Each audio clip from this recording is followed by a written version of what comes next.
We designed our economic strategy to be durable to the ups and downs that come with recovery.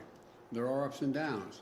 That's why the American Rescue Plan was designed to help people not just all at once, but over the course of a full year.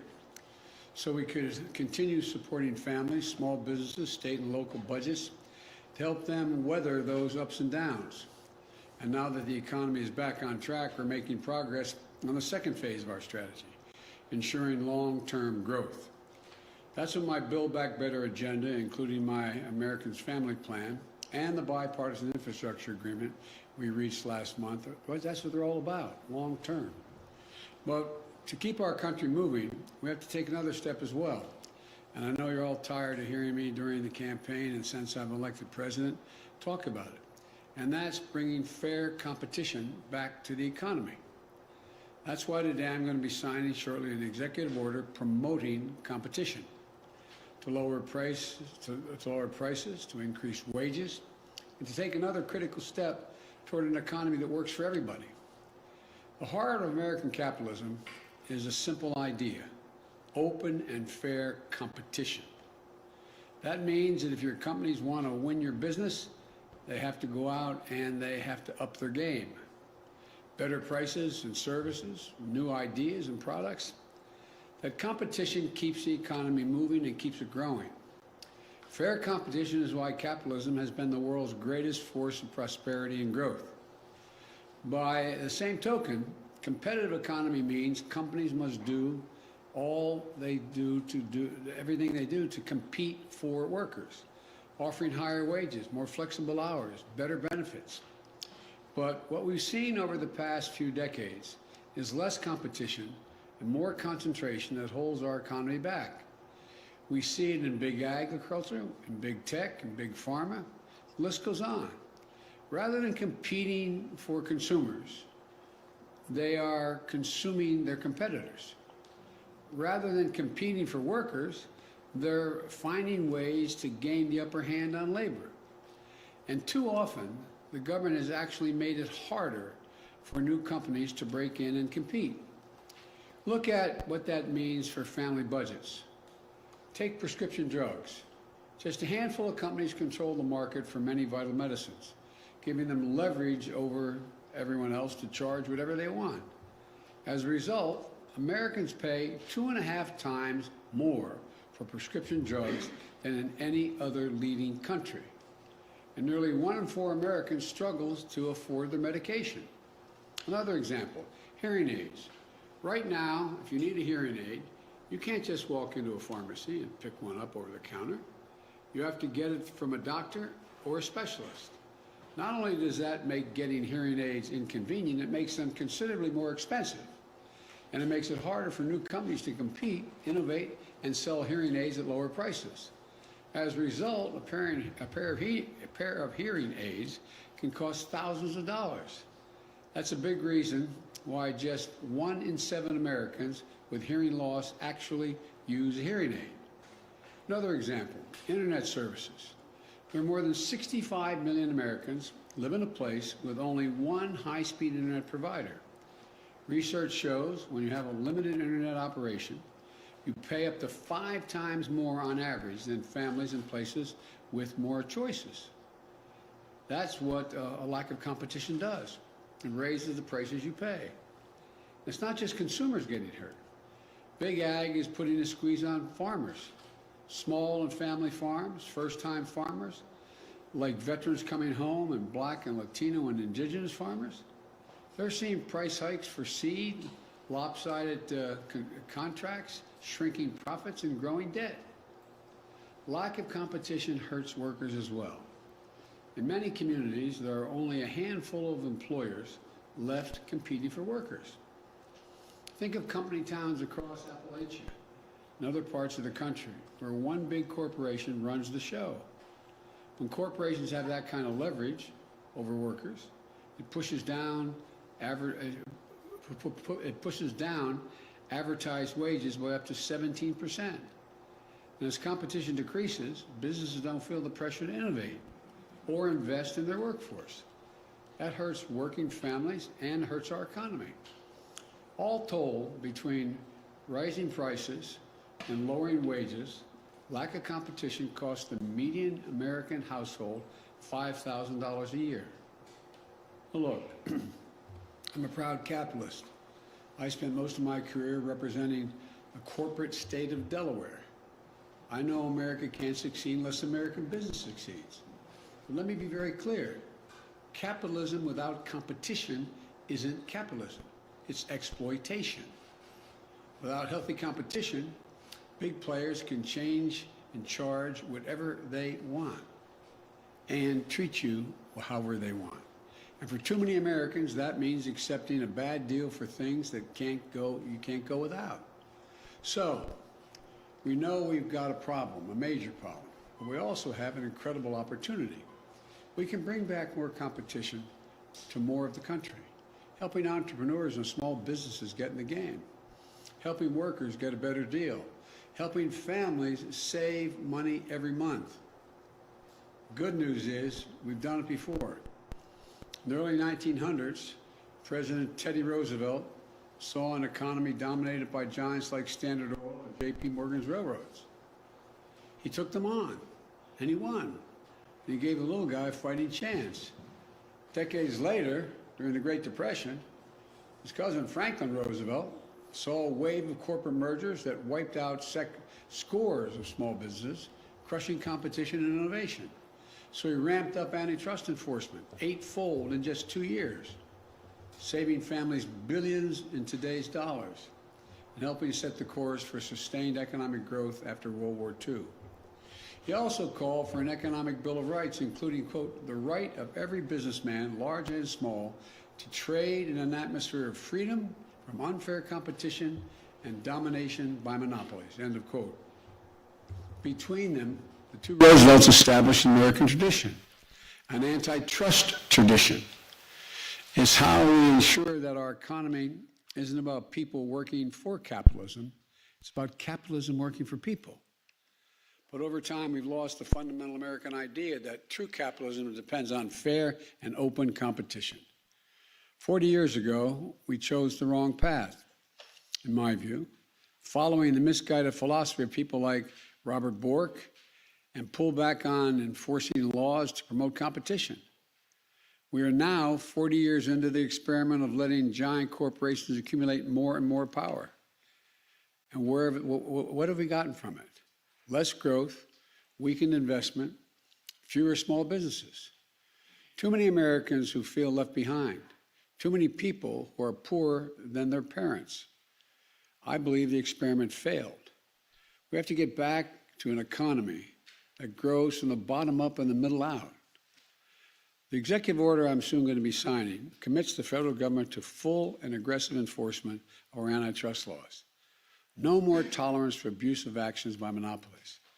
No more bad mergers that lead to mass layoffs, higher prices, fewer options for workers and consumers alike. My executive order includes 72 specific actions.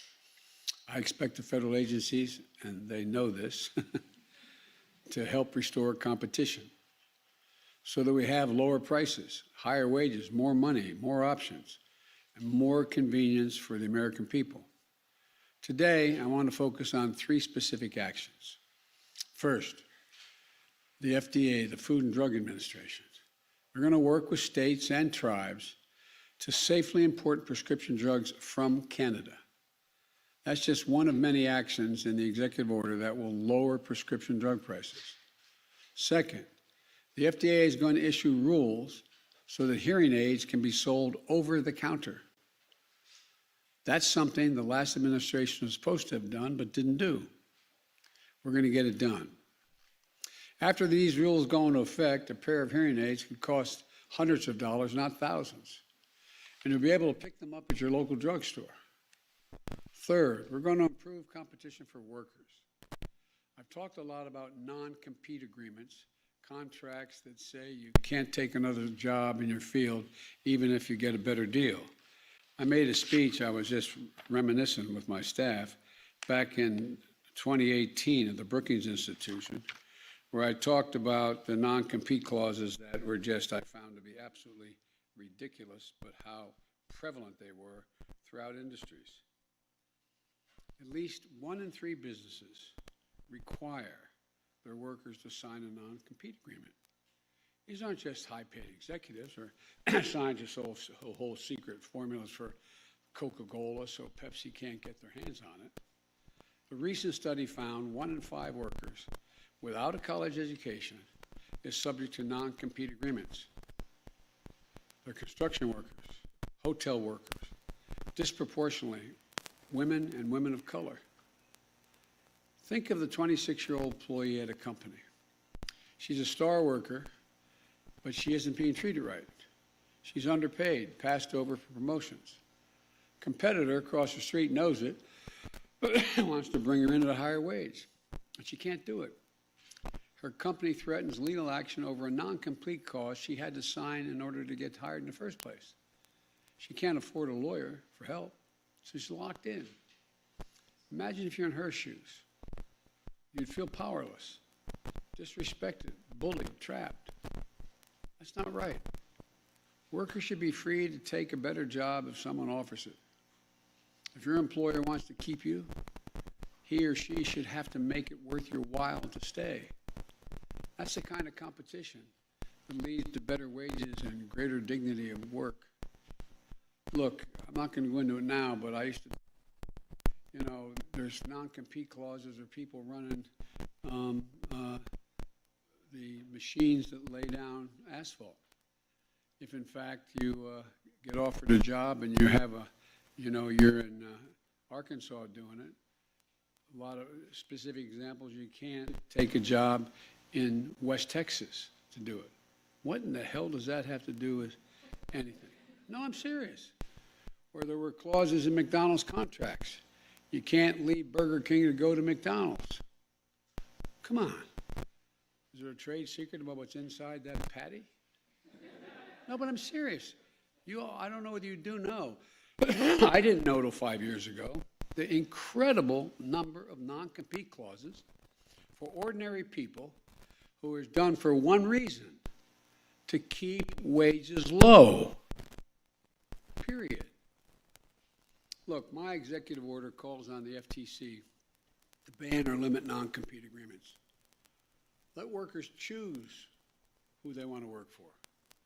I'm also calling on the FTC to do away with certain occupational licensing requirements.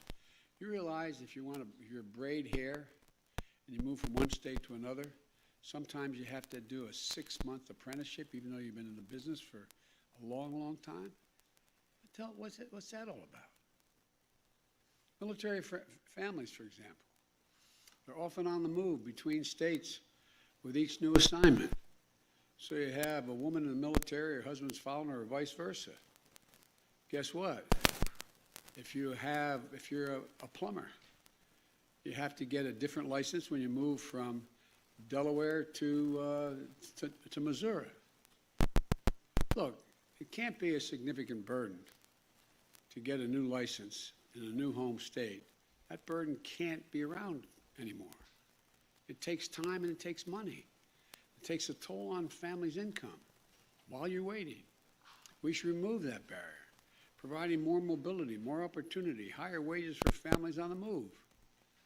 This is something that my wife Jill has worked on together with Michelle Obama through the Joining Forces Initiative for the military. We're going to keep that moving. We're going to get it done with an executive order. Let me close with this. Competition works. We know it works. We've seen it work when it exists. Fair competition is what made America the wealthiest, most innovative nation in history. That's why people come here to invent things and start new businesses. In the competition against China and other nations in the 21st century, let's show that American democracy and the American people can truly outcompete anyone. Because I know that just given half a chance, American people never, ever, ever let their country down. Imagine if we give everyone a full and fair chance. That's what this is all about. That's what I'm about to do. So I'd like to invite the cabinet members up here. I'd like to, the Attorney General is here, John General Garland, Javier. Mr. Secretary, you can come up too. I've been watching you on television. You've been really good.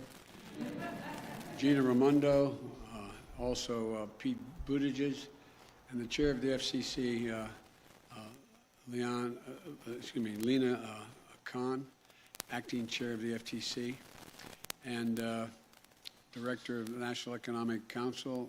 Am I leaving anybody out? Anyway, come on up. This may be the first cabinet meeting we've had.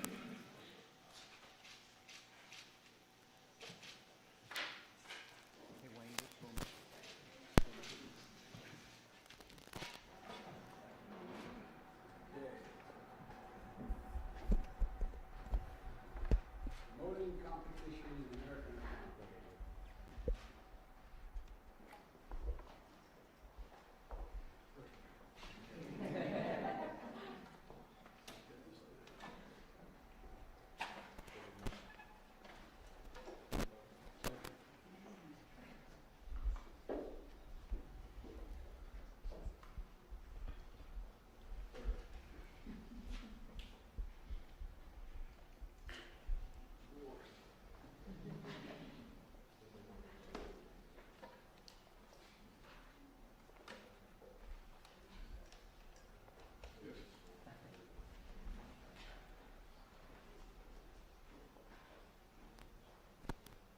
Wondered how Brock did his shorter name.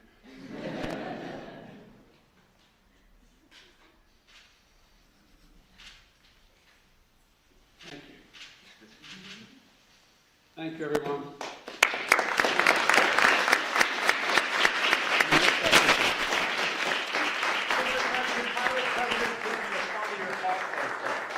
How did President Putin respond to your call today, sir?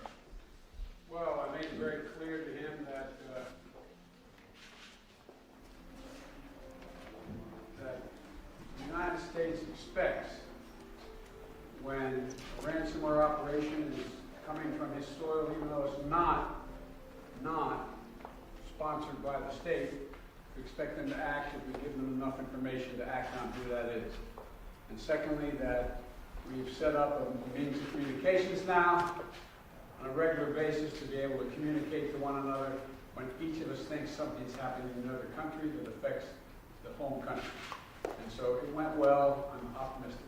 You said 3 weeks ago there would be consequences. Will there be, sir? Yes.